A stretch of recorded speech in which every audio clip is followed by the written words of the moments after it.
नमस्कार, मैं अंजलि मिश्रा। स्वागत है आप सभी का दो न्यूज में। आपको बता दें कि गृह मंत्री अमित शाह ने आज एक पॉडकास्ट के दौरान अरविंद केजरीवाल समेत सभी विपक्ष के नेताओं पर जमकर निशाना साधा था सीए को लेकर। इसके बाद जिस तरीके से गृह मंत्री अमित शाह ने कहा कि अरविंद केजरीवाल का भ्रष्टाचार उजागर हो जाने के बाद अरविंद केजरीवाल अपना आपा खो बैठे हैं। इसके बाद अरविंद केजरीवाल की भी इस मामले पर प्रतिक्रिया आई। उसने बाकायदा इसे लेकर प्रेस कॉन्फ्रेंस की है। तो वहीं बीजेपी के अन्य नेता भी अरविंद केजरीवाल के बयान को लेकर उन्हें घेरते नजर आए। जिस बयान में अरविंद केजरीवाल ने कहा था कि सीए की वजह से जो बाहर से जो लोग आ रहे हैं जिन्हें नागरिकता दी रही है, इसके वजह से जो है चोरी, लूट और रेप जैसे मामले जो है बढ़ेंगे। और इस मामले को लेकर अब बीजेपी के नेताओं ने भी अरविंद केजरीवाल को जमकर घेरना शुरू कर दिया है। तो पहले तो गृह मंत्री अमित शाह के बयान पर अरविंद केजरीवाल बौखलाए नजर आए। उन्होंने कहा कि जो है अरविंद केजरीवाल कहते नजर आए कि गृह मंत्री अमित शाह ने मेरे सवालों का जवाब नहीं दिया, बल्कि उन्होंने ये कह दिया कि केजरीवाल भ्रष्ट है।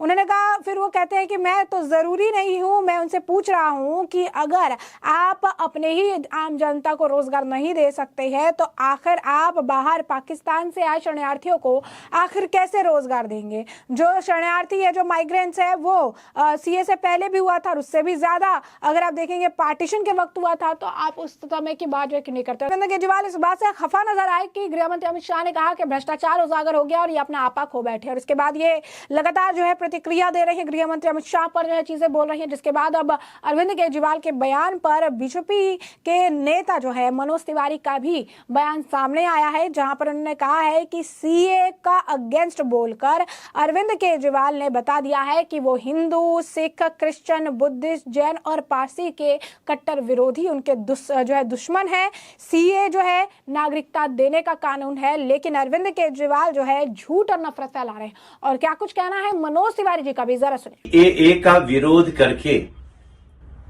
अरविंद केजरीवाल जी, आपने ये सिद्ध कर दिया कि आप हिंदू, सिख, ईसाई, बौद्ध, जैन, पारसी, इन सभी के आप बहुत बड़े शत्रु हैं।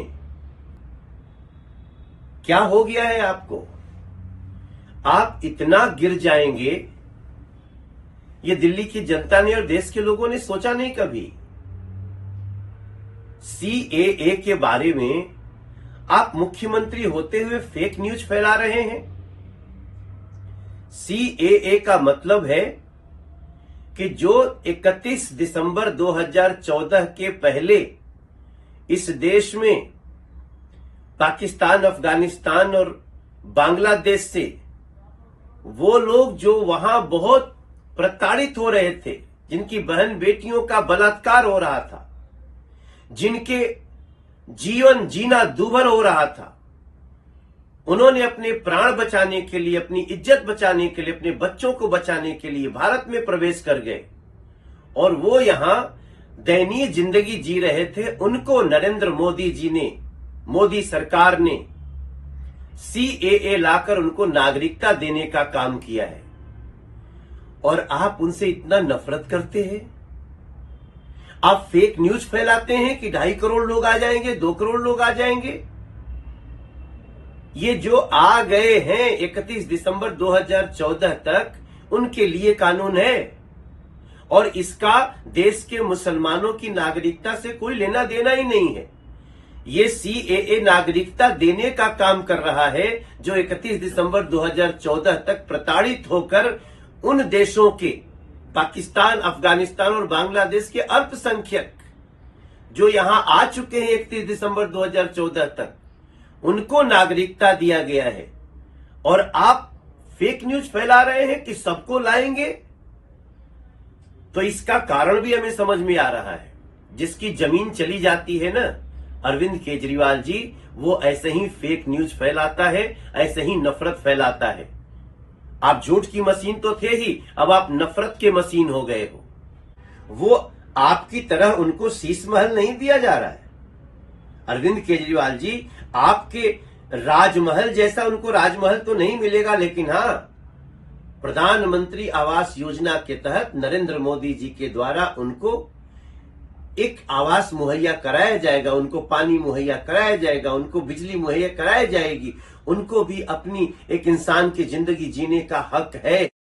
तो जैसा कि आपने सुना, मनोज तिवारी जी का कहना है कि जो माइग्रेंट्स हैं वो राजमहल में केजरीवाल जी की तरह नहीं रहते हैं और वो जो है पीएम आवास योजना के तहत उन्हें घर जो है दिया जाएगा और उन्हें भी जीने का पूरा पूरा अधिकार है। अरविंद केजरीवाल झूठ फैलाना बंद करें। वह इस मामले पर लगातार, जैसा कि हमने आपको कहा, कि रिएक्शंस देखने के लिए मिल रही हैं और पलटवार भी देखने के लिए मिल रहा है। वही आम आदमी पार्टी की स्पोक पर्सन प्रियंका कक्कड़ का भी क्या कुछ कहना है, जरा सुनिए। कि पहले तो करप्ट होते तो अब तक भाजपा में शामिल हो जाते।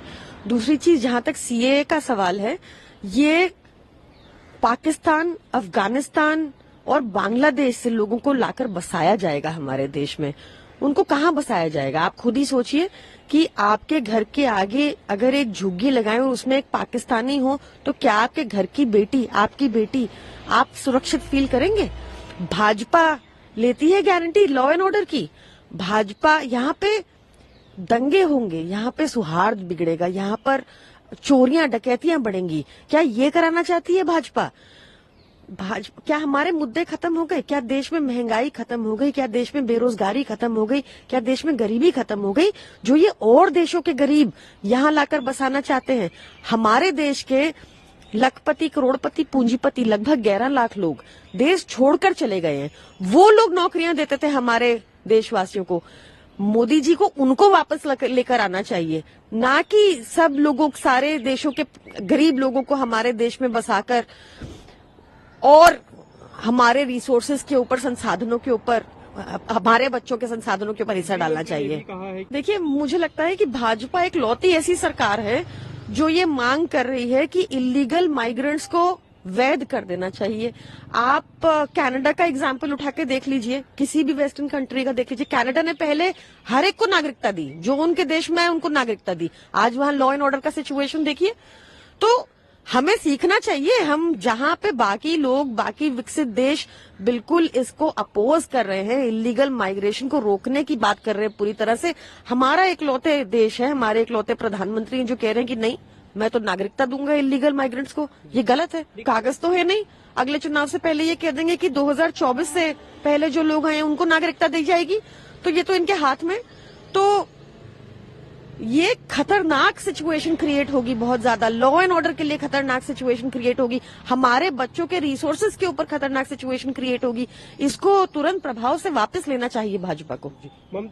तो जैसा कि आपने सुना कि आम आदमी पार्टी के सभी नेता जो है लूप में एक ही चीज कहते हुए नजर आ रहे हैं, लूप में एक ही बयान देते हुए नजर आ रहे हैं। तो वही जिस तरीके से वोट बैंक की बात उन्होंने कही थी, अरविंद केजरीवाल का यह भी बयान था कि वोट बैंक की राजनीति के लिए ये सीए दिया जा रहा है या फिर माइग्रेंट्स को पूरी तरीके से अपनी तरफ करने का प्रयास किया जा रहा है। इस मामले पर भी केंद्रीय मंत्री जो है गिरिराज सिंह का भी बयान सामने आया। गिरिराज सिंह का भी क्या कुछ कहना है, जरा एक बार सुनिए। पक्ष आरोप लगा रही है कि भाजपा जो है नागरिकता देकर के वोट बैंक, नया वोट बैंक बना रही है। मुझे दुख होता है विपक्ष के सोच पर कि तुष्टीकरण की पराकाष्ठा है। भारतवंशी को कौन सहारा देगा? अगर भारतवंशी यहाँ नहीं आएंगे तो भारतवंशी जाएंगे कहाँ? ये विपक्ष की विकृत मानसिकता है जो हिंदुओं के ऊपर ऐसी सोच है। केजरीवाल का है कि 1947 से ज्यादा माइग्रेशन होगा, पाकिस्तानी आएंगे तो बलात्कार की घटनाएं, चोरी, ये सब बढ़ जाएगा। अरविंद केजरीवाल साहब हिंदुओं को गाली दे रहे हैं, कभी इनकी जुबान नहीं खुलती। जब पाकिस्तान में हिंदुओं की बेटी को मंडप पर से उठा जाता तब तो इनकी जुबान नहीं खुलती। लेकिन वो पीड़ित, वहां उसको सहारा पाकिस्तान में नहीं मिलता, वो भाग करके हिंदुस्तान नहीं आएगा तो कहां जाएगा? और वो आया तो हिंदू है, इसका मतलब वो चोर है, हिंदुओं को चोर कह रहे हैं। और दूसरे आते हैं बांग्लादेश और रोहिंग्या, वो उनके विषय में इनका जुबान नहीं खुलेगी क्योंकि उनका तो वोट बैंक है ना, तुष्टीकरण है ना। ये तुष्टीकरण नहीं चलेगा। जो भारतवंशी पाकिस्तान में तबाह बर्बाद हुए हैं, अफगानिस्तान में सिख भाई तबाह बर्बाद हुए, उनको सहारा आखिर कौन देगा? भारत सरकार के प्रधानमंत्री और गृह मंत्री ने इसीलिए कानून बनाया है, उनको सहारा देना। जैसा कि आपने सुना, गिरिराज सिंह कह रहे हैं कि मुझे ये सोचकर ही दुख होता है कि ऑपोजिशन इस तरीके से, ऑपोजिशन के जो लीडर्स है, पार्टीज है, वो इस तरीके की मानसिकता या सोच रखते हैं। अरविंद केजरीवाल हिंदुओं को अब्यूज कर रही हैं, गालियां दे रही हैं, लेकिन उन्होंने कभी भी हिंदू बेटियों के बारे में जो है बात नहीं की, जिन्हें जो है शादी के दौरान पाकिस्तान से अबडक्ट कर लिया जाता है, उन्हें जो है किडनैप कर लिया जाता है, उनकी बात नहीं करती हैं। और इसके बाद आखिर ये छोड़े हुए जो रेफ्यूजीज है, जो हिंदूज है, वो आखिर कहाँ जाएंगे? उसने कभी भी रोहिंग्यास और बांग्लादेशी की बात नहीं की, जो कि उनके वोट बैंक है। तो साफ तौर पर हम देखेंगे रोहिंग्यास का मामला जो है वो उठाया जा रहा है और अरविंद केजरीवाल से पूछा जा रहा है कि अरविंद केजरीवाल अपने यहाँ बसाए हुए रोहिंग्यास को लेकर, अपने यहाँ बसाए गए जो है बांग्लादेशी को लेकर आखिर क्यों बात नहीं करते हैं? आखिर अरविंद केजरीवाल को तब बात करने में क्या तकलीफ होती है जो अरविंद केजरीवाल आज सीए का विरोध कर रही हैं, भ्रम फैला रही हैं कि ये इस तरीके से नहीं है। आपको बता दें कि जिस तरीके के हालात है उसे देखते हुए तो अब अरविंद केजरीवाल के घर के बाहर भी जो है जमकर प्रोटेस्ट देखने के लिए मिला है पाकिस्तानी हिंदूज का, जो वहां पर काफी ज्यादा उनसे नाराज नजर आए और जमकर जो है वहां पर प्रदर्शन भी किया है। तो कहीं ना कहीं अरविंद केजरीवाल का जो बयान है वो बयान उनके लिए मुश्किलों का पहाड़ बनता हुआ नजर आ रहा है। अरविंद केजरीवाल के खिलाफ आम जनता भी उतर आई है और कह रही है कि अरविंद केजरीवाल ने जो बयान दिए हैं, जो बातें वो कह रही हैं, वो सरासर गलत और इस तरीके के बयान अरविंद केजरीवाल को नहीं देने चाहिए। वहीं आपको बता दें कि जिस तरीके से बयान अरविंद केजरीवाल ने दिया था, जिस पर गृह मंत्री अमित शाह ने प्रतिक्रिया दी, तो इसके बाद इसे लेकर अब बीजेपी के जो नेता हरीश खुराना, उनका भी बयान सामने आया, जहां पर उन्होंने लंबा चौड़ा पोस्ट लिखा, जहां पर उन्होंने लिखा है कि दिल्ली के मुख्यमंत्री अपने भ्रष्टाचार उजागर होने से आपा खो बैठे हैं। उन्हें पता नहीं है कि ये लोग भारत में आ चुके हैं और भारत में रह रहे हैं। अगर उन्हें इतनी ही चिंता है तो बांग्लादेशी घुसपैठियों की बात क्यों नहीं करेंगे, रोहिंग्यास और विरोध क्यों नहीं करते? दिल्ली का चुनाव के लोहे के चने चबाने जैसा है और इसीलिए वोट बैंक की राजनीति जो है कर रहे हैं। वे विभाजन की पृष्ठभूमि भूल गए, इसलिए उन्हें शरणार्थी परिवार से मिलकर चाय पीनी चाहिए।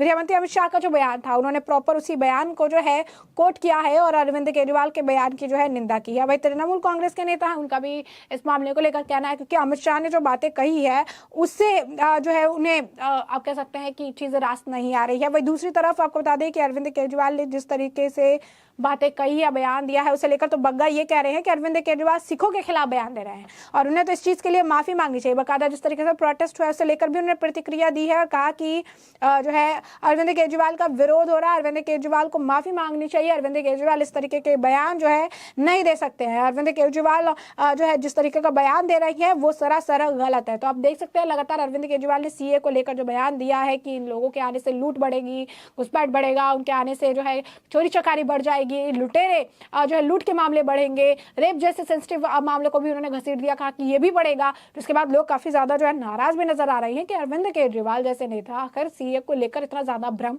और झूठ क्यों फैला रही हैं। और जैसा कि गृह मंत्री अमित शाह ने भी उन्हें मुंह तोड़ जवाब दिया है और उसी तरीके से अगर आप कहेंगे तो अब अरविंद केजरीवाल की मुश्किलें लगातार बढ़ती हुई नजर आ रही है। तो ऐसे में हमने आपको जो पूरा मामला है ये बड़े विस्तार से बताया कि पूरा मामला क्या है, किस तरीके से गृह मंत्री अमित शाह ने अरविंद केजरीवाल को लेकर जो बयान दिया, जो उनकी प्रतिक्रिया थी अरविंद केजरीवाल के सीए को लेकर दिए गए बयान पर, अरविंद केजरीवाल बौखलाए नजर आए। अरविंद केजरीवाल की बौखलाहट देकर बीजेपी ने भी उन पर पलटवार किया और जमकर जो है अरविंद केजरीवाल की क्लास लगाते नजर आए। तो ऐसे में अब इस पूरे मामले पर बात भी जो रहा है कमेंट सेक्शन में कमेंट करके जरूर से जरूर साझा करिएगा। धन्यवाद।